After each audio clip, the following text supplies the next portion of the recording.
오늘 하나님 말씀은 출애굽기 17장입니다. 출애굽기 17장 1절부터 7절까지 있는 말씀 함께 보시겠습니다. 출애굽기 17장 1절부터 17절에 있는 말씀입니다. 한 절씩 교독합니다. 이스라엘 자손의 온 회중이 여호와의 명령대로 신광야에서 떠나 그 노정대로 행하여 르비딤의 장막을 쳤으나 백성이 마실 물이 없는지라. 백성이 모세와 다투어가는데 우리에게 물을 주어 마시게 하라. 모세가 그들에게 이르되 너희가 어찌하여 나와 다투냐. 너희가 어찌하여 여호와를 시험하느냐. 거기서 백성이 물에 가라매 그들이 모세를 대하여 원망하여 가로되 당신이 어찌하여 우리를 애굽에서 인도하여 내어서 우리와 우리 자녀와 우리 생축으로 목말라 죽게 하느냐. 모세가 여호와를 대적하는데 내가 이 백성에게 어떻게 하리이까. 그들이 얼마나 명령에게 불편하겠나이까. 여호와께서 모세에게 이르시되 백성 앞을 지나가서 이스라엘 장로들을 데리고 하수를 치던 내 지팡이를 손에 잡고 가라. 내가 거기서 백산 반석 위에 너를 내려서니 너는 반석을 치라. 그곳에서 우리 하나님 백성이 마시리라. 모세가 이스라엘 장로들의 목전에서 그대로 행하리라. 그가 그곳 이름을 마사라 또는 머리바라 불렀으니 이는 이스라엘 자손이 다투었으며 또는 그들이 여호와를 시험하여 이르기를 여호와께서 우리 중에 계신가 아닌가 하였음이더라. 아멘. 아버지 하나님 감사합니다. 오늘 이 말씀을 축복하시고 이 말씀을 통해서 우리 인생 가운데 일어나는 여러 가지 목마름을 해결하는 비결에 대해서 또 함께 나눌 수 있도록 도와주시옵소서. 예수님 이름으로 기도하옵나이다. 아멘. 200만 명이 넘는 엄청난 숫자의 이스라엘 백성들과 그들이 소유한 짐승들이 거친 광야를 행진해서 마침내 르비딤에 도착했습니다. 그러나 그곳에는 마실 물이 없었습니다. 광야를 여행하는 자들에게 물이 없다는 것은 곧 죽음을 의미합니다. 따라서 지금 이스라엘 백성들은 심각한 사태에 직면하게 된 것입니다. 예외 없이 그들은 또다시 모세를 원망하기 시작했습니다. 자, 처음에는 길이 없다고, 살 길이 보이지 않는다고 절망했죠. 다음에는 길이 막혔다고 절망했습니다. 그 다음에는 또 물이 쓰다고 절망했습니다. 그 후에는 먹을 것이 없다고 절망했습니다. 그러나 그들은 아직도 여전히 살아있죠. 이곳 르비딤까지 행진해 왔습니다. 그러니까 결국은 그들이 굶어 죽은 사람이 하나도 없었고 아파서 병들어 죽은 사람도 없이 여전히 건강한 몸으로 르비딤까지 잘 왔습니다. 역사는 반복되고 있지만은 그들은 역사를 통해서 교훈을 배우지 못했습니다. 그들이 지나온 날들을 생각해 본다면은 길이 보이지 아니할 때에, 홍해가 앞을 가로막았을 때에, 물이 있어서 마시지 못할 때에, 먹을 것이 없었을 때에, 그때마다 하나님께서 어떻게 역사하셨는가 이렇게 생각해 보면은 충분히 교훈을 받을 만한데, 근데 그들은 그 지나간 역사를 통해서 교훈을 받지 못합니다. 하나님의 은혜가 그들과 함께 있는 분명한 증거를 경험했는데도 불구하고 그들은 속히 잊어버립니다. 하나님의 능력이 그들을 인도하고 있고 그들의 여정을 돕고 있다는 분명한 증거들을 그들은 경험하며 여기까지 왔습니다. 그런데도 불구하고 이 백성들은 여전히 위를 바라지 못하고 광야만 바라보면서 한숨 짓고 있었습니다. 우리들은 다를까요? 분명히 달라야 합니다. 그러나 우리의 삶을 돌아보면 우리도 같은 실수를 반복하고 있는 모습을 발견하게 됩니다. 죽음에서 건져주신 하나님, 지옥에서 천국으로 옮겨주신 하나님, 수많은 기도의 응답을 통해서 하나님의 살아계심과 섬세하신 인도를 이미 체험했음에도 불구하고 온전한 믿음을 갖지 못하고 순종하지 못하는 우리 자신을 발견하게 됩니다. 늘 우리는 순종한다고 이야기를 하죠. 그런데 실제로는 그렇지 못하고 내 생각이 하나님의 생각보다 앞서는 것을 늘 경험하게 됩니다. 주님께서 한 번, 두 번 보여주셨으면은 이제는 신뢰하고 죽거나 살거나 믿고 나가야 하는데 여전히 돌다리를 두드리고 있는가 하면은 문제만 생기면은 원망할 대상부터 찾게 되는 죄인의 근성이 계속해서 나타나지고 있는 겁니다. 오늘 주시는 본문 말씀을 통해서 이 르비딤 광야 같은 그런 삶을 살아가는 우리들에게 주시는 주님의 교훈을 배울 수 있기를 원합니다. 첫 번째로 광야는 나그네의 여정입니다. 자, 광야는 나그네의 여정이라는 것이 무엇입니까? 나그네가 지나가는 길 위에 있다는 것입니다. 지나가는 여정 가운데에 있는 겁니다. 지나가는 길이라는 거죠. 출애굽기 17장 1절부터 3절에 있는 말씀을 다시 한번 봅니다. 이스라엘 자손의 온 회중이 여호와의 명령대로 신광야에서 떠나 그 노정대로 행하여 르비딤의 장막을 쳤으나 백성이 마실 물이 없는지라. 백성이 모세와 다투어 가로되 우리에게 물을 주어 마시게 하라. 모세가 그들에게 이르되 너희가 어찌하여 나와 다투느냐? 너희가 어찌하여 여호와를 시험하느냐? 거기서 백성이 물에 가라매 그들이 모세를 대하여 원망하여 가로되 당신이 어찌하여 우리를 애굽에서 인도하여 내어서 우리와 우리 자녀와 우리 생축으로 목말라 죽게 하느냐? 예, 백성들은 신광야를 떠나서 그 노정대로 르비딤의 장막을 쳤습니다. 출발지를 떠나서 목적지에 도달했다는 것은 미리 계획된 노정대로 움직인 것입니다. 그러나 그곳에 마실 물이 없었고 백성들은 불평했고 모세를 원망하면서 테러를 일으킬 기세였습니다. 르비딤은 최종 목적지가 아닙니다. 그곳은 그냥 지나가는 길이었죠. 그곳을 지나서 또 다음 목적지로 가는 길목이었습니다. 광야의 여정은 샘물도 만나고 오아시스도 만나고 건조한 땅도 지나가고 모래사막도 지나가고 그렇게 계속 지나가는 거죠.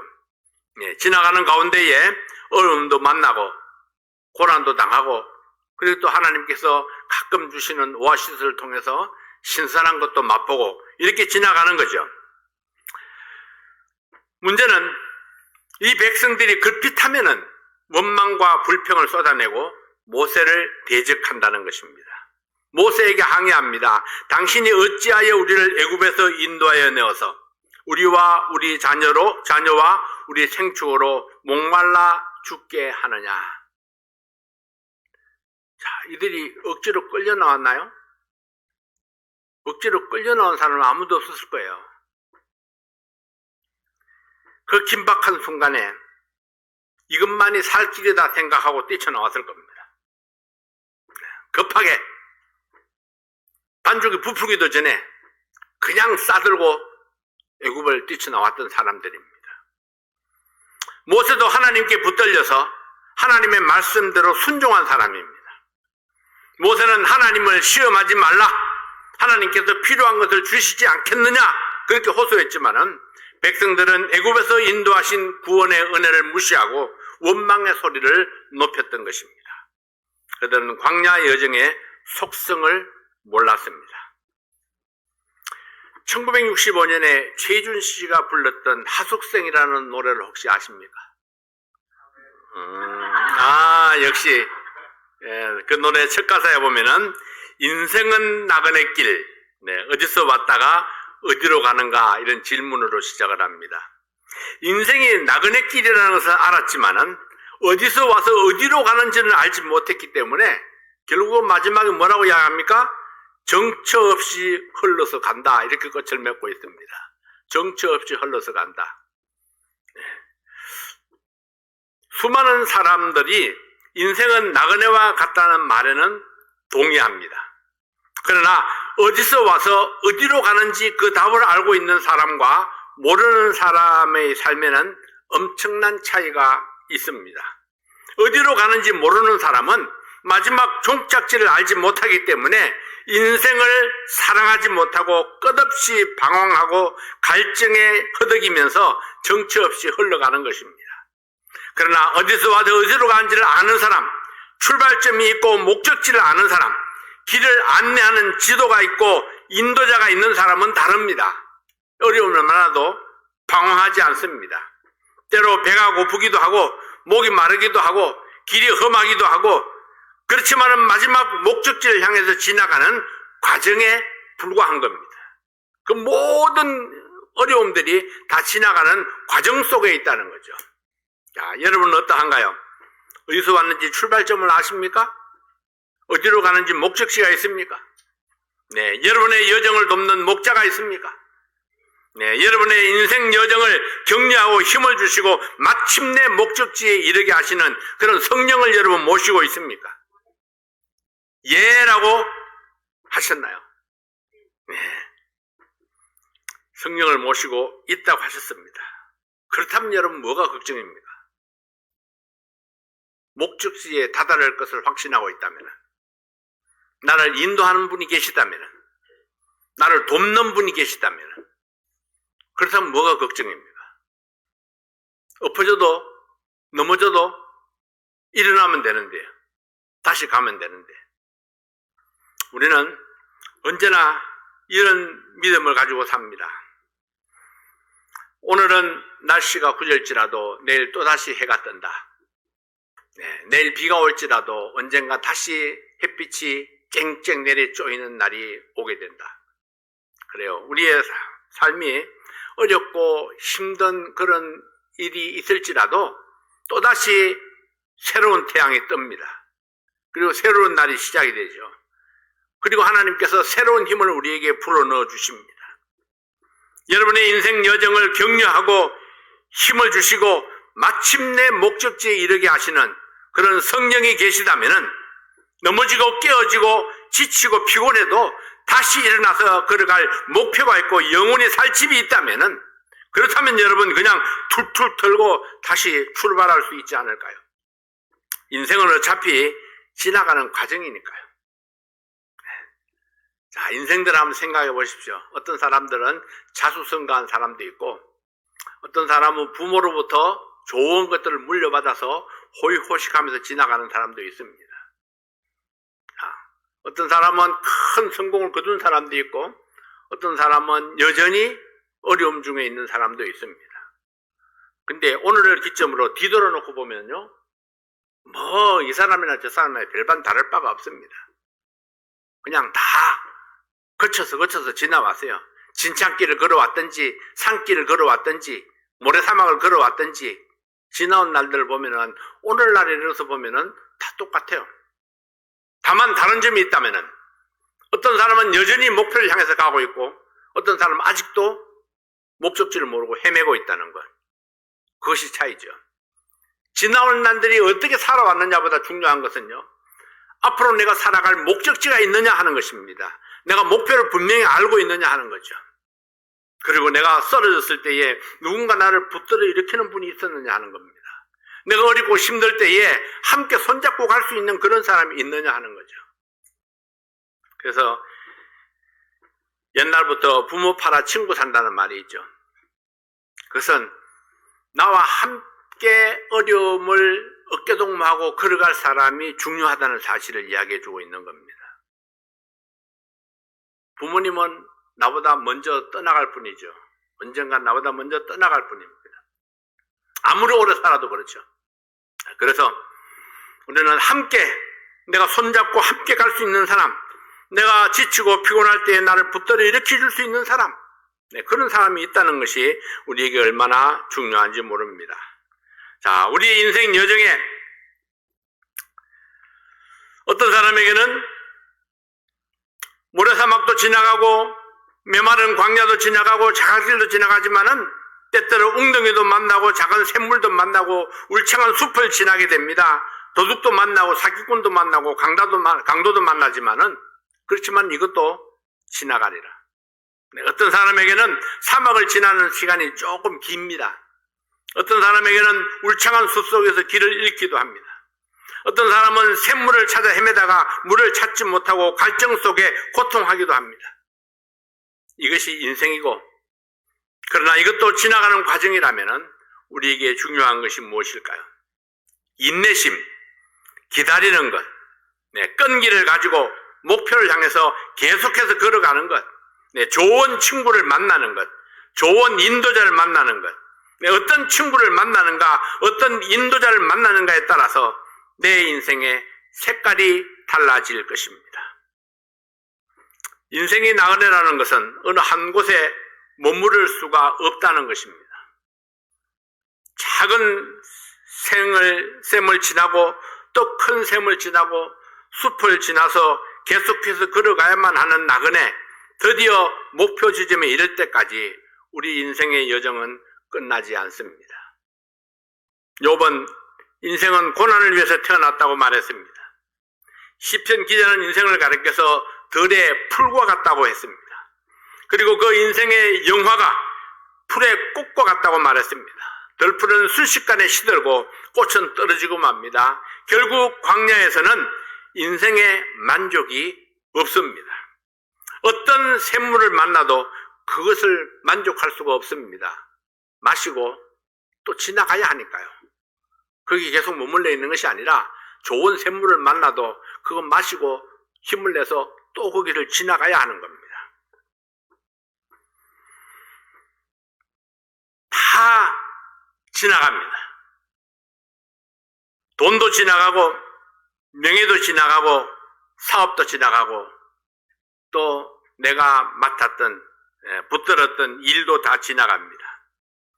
베드로전서 1장 24절 25절 말씀에 보면은 그러므로 모든 육체는 풀과 같고 그 모든 영광이 풀의 꽃과 같으니 풀은 마르고 꽃은 떨어지되 오직 주의 말씀은 세세토록 있도다 하였으니 너희에게 전한 복음이 곧 이 말씀이니라.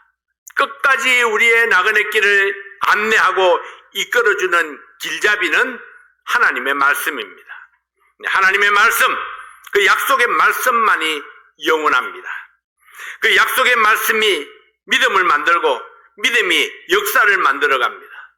믿음으로 행한 것만이 진정한 만족, 시원함을 줄 수 있습니다. 그것은 내가 걸어가는 믿음의 역사이기 때문입니다.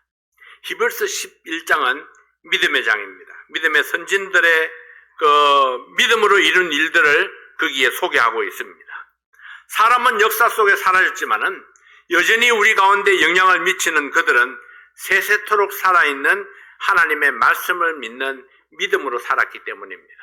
그래서 믿음으로 이렇게 이야기가 계속 연결되어지고 있죠.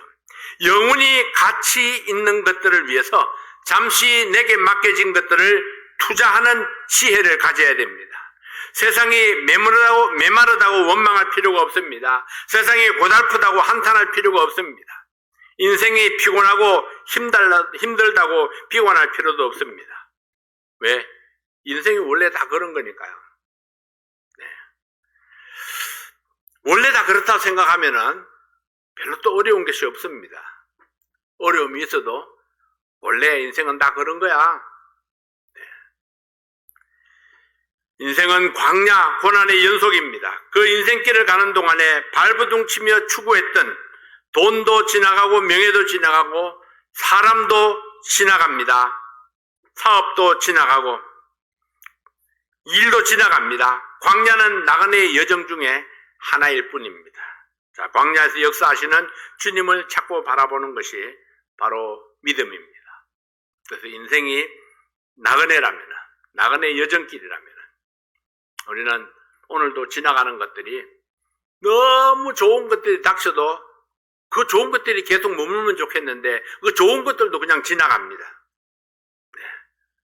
고난과 어려움만 지나가는 것이 아니고 이것도 저것도 다 지나가죠. 그래서 그런 과정 속에서 오늘은 하나님께서 나에게 주시는 기쁨이 무엇인가? 그것이 중요합니다.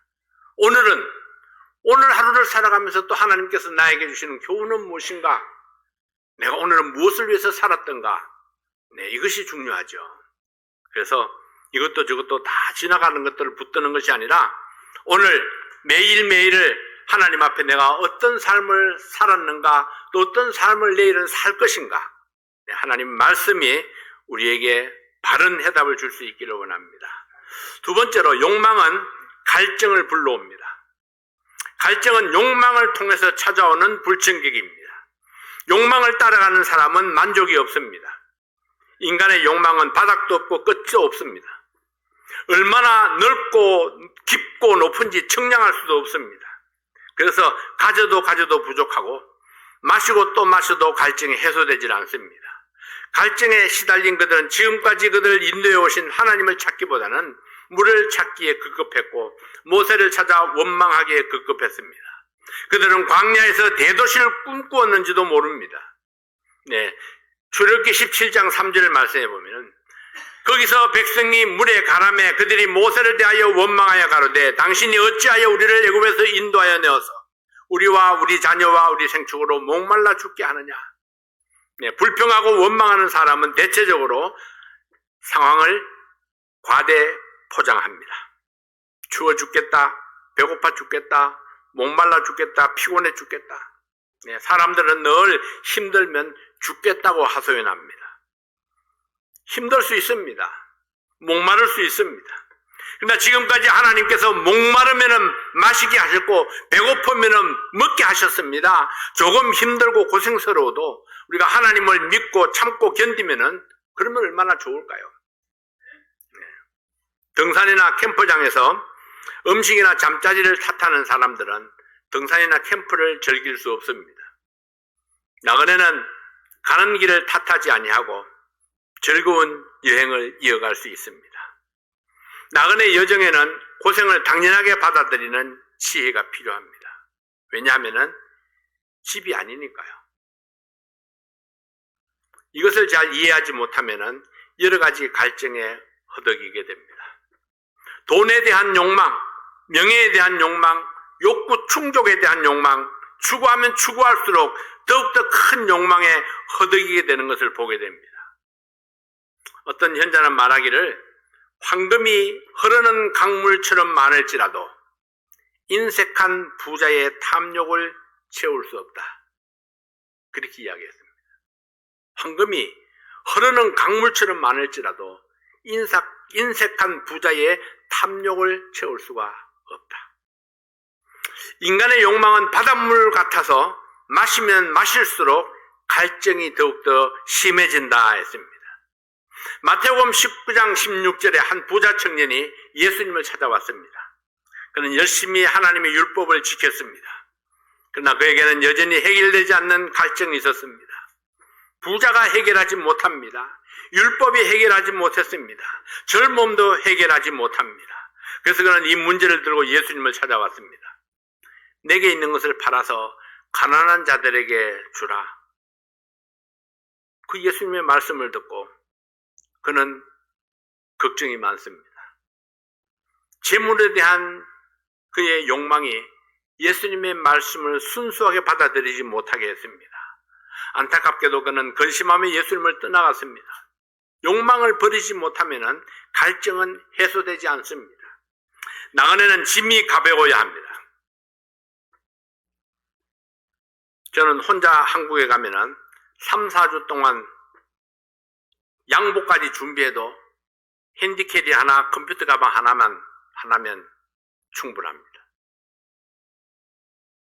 짐이 적어도 삶에 불편이 있지만은 짐이 많으면 이동에 불편이 많습니다. 한국이나 LA나 멕시코에 가는 것이나 잠시 다녀오는 나그네 여정입니다. 제 동생이 그래서 어디 가면은 이사 가는 사람처럼 짐을 막 꾸렸습니다. 너 이사 가니?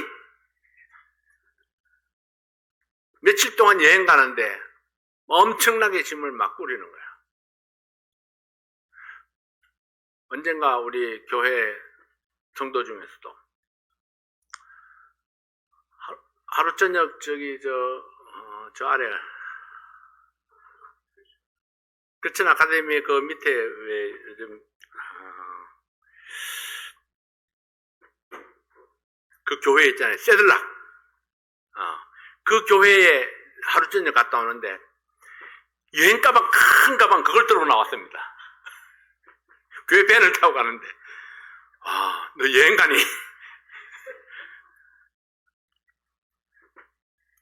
뭘 얼마나 거기다가 싣고 나왔는지 모르지만은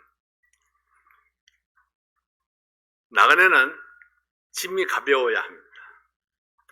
여러분, 우리의 삶 속에서 그렇죠. 이사해서 다음 이사 갈 때까지 짐을 끌러보지 못한 짐은 혹시 없습니까? 여러분, 한 번도 끌러보지 않고 그냥 박스째에 있는 짐. 3년 내로 한 번도 입어보지 않은 옷은요. 짐이 많으면은 편리함보다는 불편함이 더 많습니다. 이 땅을 살아가는 우리 인생이 나그네 여정이라면은 조금 부족하고 조금 불편해도 욕망을 줄이면 여행을 즐길 수 있습니다. 인생은 나그네 길, 영원한 집에 도달할 때까지 몸도 마음도 짐도 욕망도 가볍게 하는 것이 필요하지 않을까요? 욕망을 절제하지 못하면 끝없는 갈증에 시달리게 됩니다. 반드시 필요한 것은 주님께서 채워주실 것을 믿고 주님을 의지하는 법을 배울 수 있기를 원합니다. 세 번째로 생수는 주님께서 공급합니다. 갈증을 호소하는 백성들은 많았지만 하나님을 찾는 자는 없었습니다. 오직 홀로 모세만이 하나님께 나아갔습니다. 그리고 하나님께서 주신 말씀을 따라서 오랫산 반석을 쳐서 샘물이 솟게 했습니다. 바울은 이 사건을 언급하면서 바로 그 반석이 생수의 근원이신 예수 그리스도라고 소개하고 있습니다. 고린도전서 10장 1절부터 5절까지 있는 말씀을 봅니다. 고린도전서 10장 1절부터 5절에 있는 말씀입니다.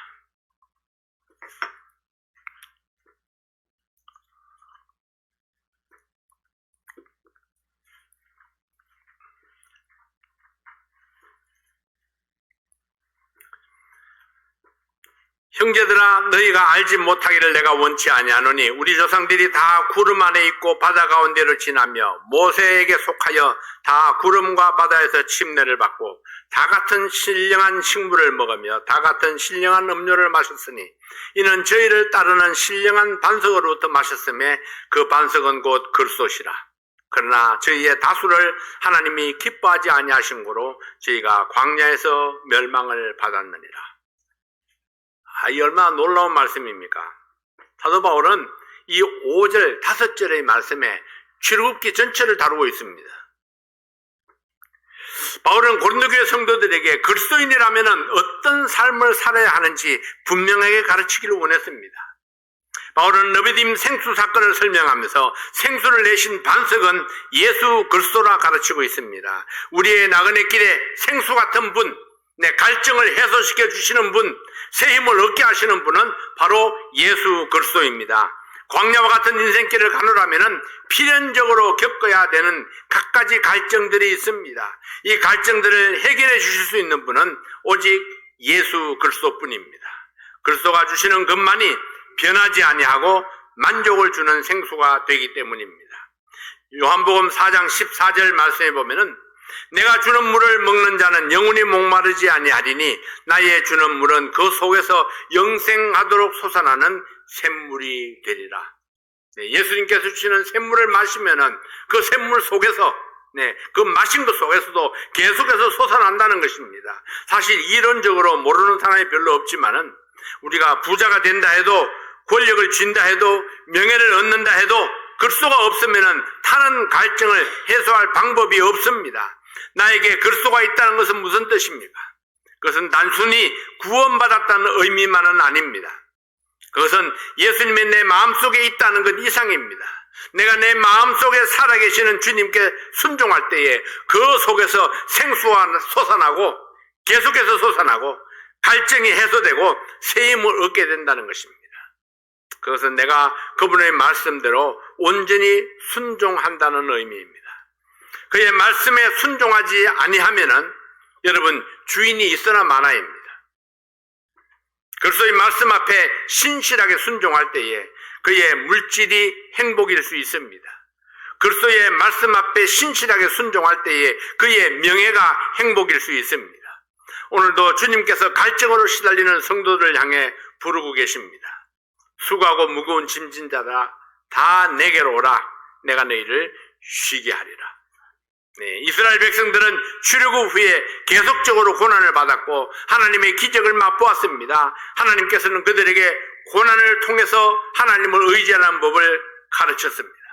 그리고 하나님께만 생수가 있는 것도 가르쳤습니다. 그럼에도 불구하고 하나님의 훈련을 감당하지 못했기 때문에 광야에 엎드러져서 죽을 수밖에 없었습니다. 하나님께서 보여주실 때에 우리는 그것을 좀 잘 보고 익혀야 합니다. 그래서 역사를 통해서 우리는 교훈을 배울 수 있어야 합니다. 갈증을 호소하는 백성들을 반석 앞으로 불러 모았습니다. 모세가 지팡이를 잡고 갈증을 호소하며 불평하는 백성들 앞을 지나서 호렙산 반석 앞에 섰습니다. 하나님께서 지시하신 반석 앞에 서서 지팡이를 잡고 반석을 쳤습니다. 그 순간에 반석에서 물이 쏟아져 나와서 모든 백성들이 마시고 짐승 때까지 마실 수 있는 풍족한 물이 계속해서 흘러 넘쳤습니다. 하나님께서는 기적을 베풀어서 하나님의 능력과 하나님이 광야에서 백성들 가운데에 함께하고 있다는 것을 보여주셨습니다. 하나님께서는 언제나 해답이 되셨습니다. 길이 없다고 불평할 때에, 길이 바다에 막혔다고 불평할 때에, 먹을 것이 없다고 불평할 때에, 물이 없다고 불평할 때에 언제나 하나님은 그들 앞에 해답이었습니다. 그들이 이뻐서? 잘해서인가요? 아니요. 하나님 앞에 기도하고 부르짖을 때에 하나님께서는 기도의 응답으로 주신 해결책들입니다. 우리가 하나님 앞에 구하고 하나님 말씀 앞에 순종하면은 하나님께서 그 모든 필요를 우리를 위해서 채워주시겠다고 약속해 주셨습니다. 하나님은 지금도 그의 백성들, 구원받은 성도들의 삶 속에 함께하고 계십니다. 어떤 고난이 와도 불평하기보다는 기도하고 찬송하는 성도들이 되시기를 바랍니다. 어렵고 힘들어도 이것도 지나가리라. 네, 지나갑니다. 좋은 것도 지나가고 나쁜 것도 지나가고, 다만 지나가는 그 과정 속에 내가 어려운 일을 겪으면서도 행복할 수 있고 좋은 일을 겪으면서도 불행할 수도 있습니다. 내가 하나님의 말씀을 순종하고 지켜나갈 때에 하나님께서는 우리에게 놀라운 기쁨을 선사해 주실 것입니다. 무엇을 얻느냐보다 더 중요한 것은 하나님께서 내 마음속에 어떤 행복을 주시느냐 하는 것입니다.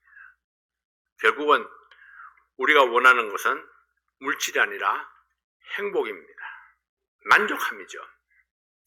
그래서 우리 마음속에 우리 하나님 때문에 만족하고 그래서 기뻐하고 감사하는 그런 날마다의 삶이 될 수 있기를 바랍니다. 기도하겠습니다. 아버지 하나님 감사합니다. 오늘도 하나님께서 우리와 함께 하시고 우리의 삶을 도우시고 이끌어 가시는 것에 대해서 감사를 드립니다.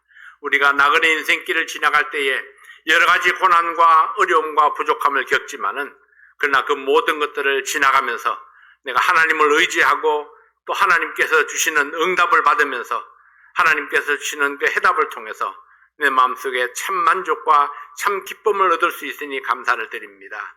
아버지 하나님, 오늘도 하나님께서 우리의 삶을 주장하시고 인도해 주신 것 감사합니다. 아버지 하나님께서 나에게 힘이 되시고 또 길이 되시고 늘 해답이 되시니 감사를 드립니다. 하나님의 영광을 위해서 저희들이 그 말씀 앞에 순종하고 복종하는 그런 성도의 삶을 살아갈 수 있도록 도와주시옵소서. 예수님 이름으로 기도하옵나이다. 아멘.